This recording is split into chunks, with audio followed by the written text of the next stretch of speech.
Bonjour à tous, alors aujourd'hui je vais parler de l'amour divin. Alors quand je parle de l'amour divin, je parle de toute une conception des choses et de la vie qui change la perception, qui change énormément de choses en nous. Et je vais commencer à en parler par un exemple tout bête, pour vous amener progressivement à cet amour divin. Cet exemple tout bête, c'est que hier, j'ai reçu un petit chiot qui a 4 mois et qui n'était pas à l'aise avec ses maîtres.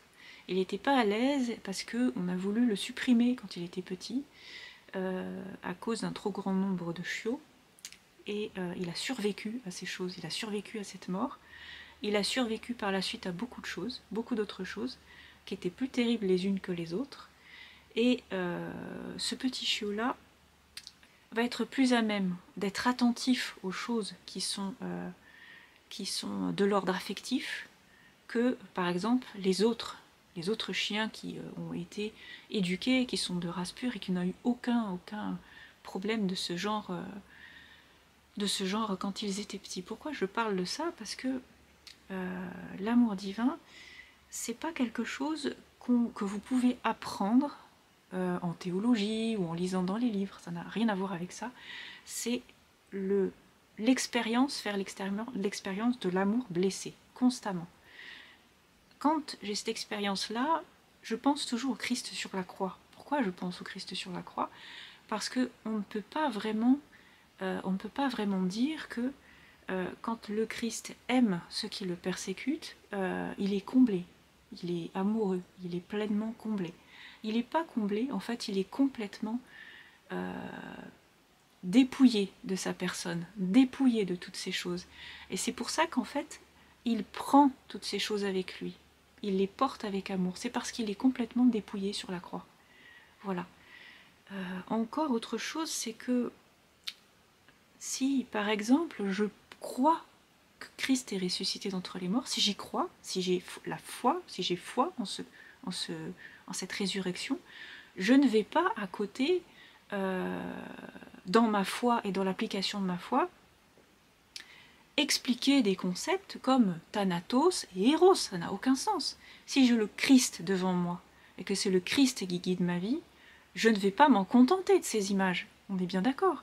Donc tout ce qui est de l'ordre du charnel, et que tous ceux qui ont l'habitude de contenter leur appétit charnel voient que ces choses sont charnelles. Elles ne sont pas charnelles. Si je parle de l'amour divin, par exemple du cantique des cantiques, dans la réponse de l'époux à l'épouse, ce n'est pas du tout charnel, c'est complètement spirituel. Évidemment, ça touche des parties de notre physique, je veux dire physiquement, qui sont sensibles. Mais c'est pour nous élever à Dieu qu'elles touchent les parties sensibles. Ce n'est pas pour que nous satisfaisions nos désirs charnels. Ça n'a rien à voir avec ça. Parce que sinon, ça voudrait dire que je ne crois pas que Christ est ressuscité. Il faut être aussi cohérent dans la foi, dans l'application de cette foi également.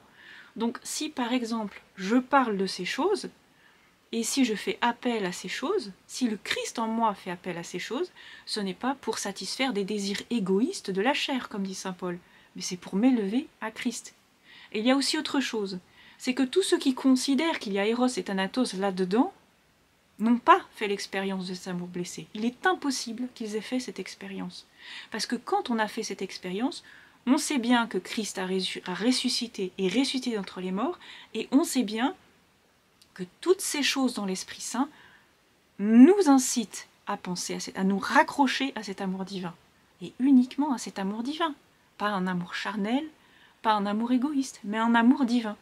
Alors si ces choses nous touchent dans notre chair, si nous sentez, comment dire, traversés, c'est comme si je vais vers une personne et que je touche une autre personne, c'est dans le cadre de quelque chose de particulier, d'une relation particulière, on est d'accord. Ce n'est pas juste pour satisfaire des désirs égoïstes de la chair, mais c'est pour faire monter vers le Christ quelque chose de particulier, qui est de l'essence même de l'amour divin, mais qui sort de la loi divine, pour le coup. Qu'est-ce que c'est que transfigurer la loi? Qu'est-ce que c'est que dépasser la loi?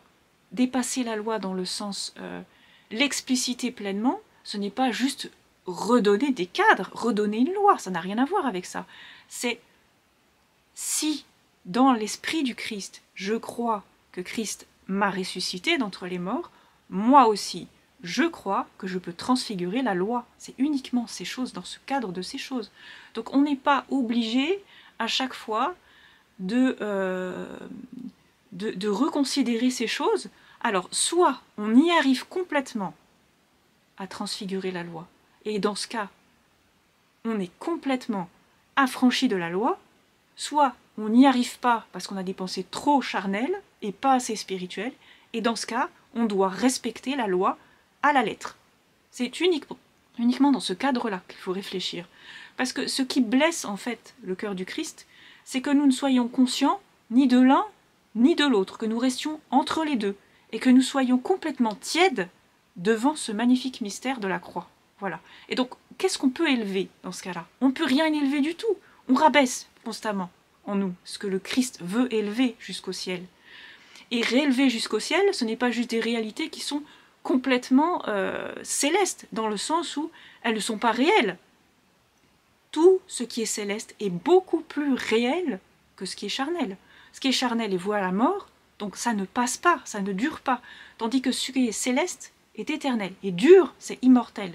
Donc ces choses-là, on peut en parler, ces choses sont immortelles. C'est-à-dire que moi, si j'en parle aujourd'hui, demain on en reparle, après on en reparle, après on en reparlera encore.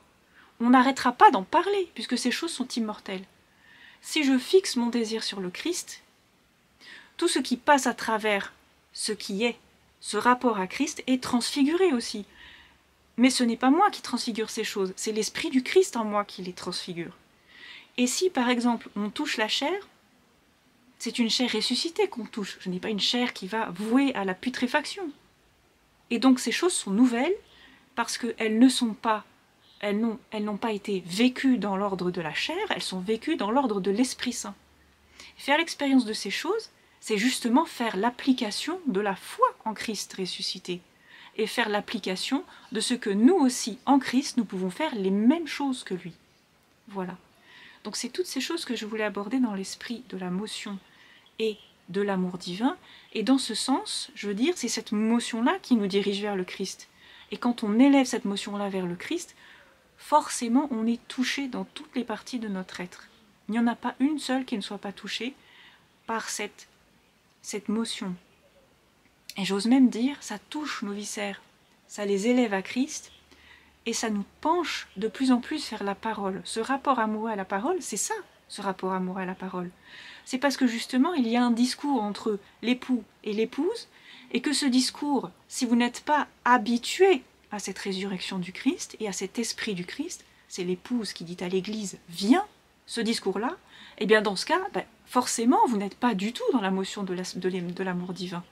Vous êtes dans l'amour charnel, c'est-à-dire ce qui est égoïste, les préceptions égoïstes de la chair, comme on dit. Et forcément, cette motion-là descend, et l'autre, elle va monter. Plus je la révèle, plus elle fait monter. Et puis aussi, elle fait descendre dans l'autre cas. Parce que ceux qui ne sont pas satisfaits du désir de Dieu, forcément, ceux-là vont penser à la chair, à ce moment-là. Le désir de Dieu n'est pas comblé, donc on va penser à la chair. Que le Seigneur vous bénisse et qu'il vous garde. Au nom du Père, du Fils et du Saint-Esprit. Amen.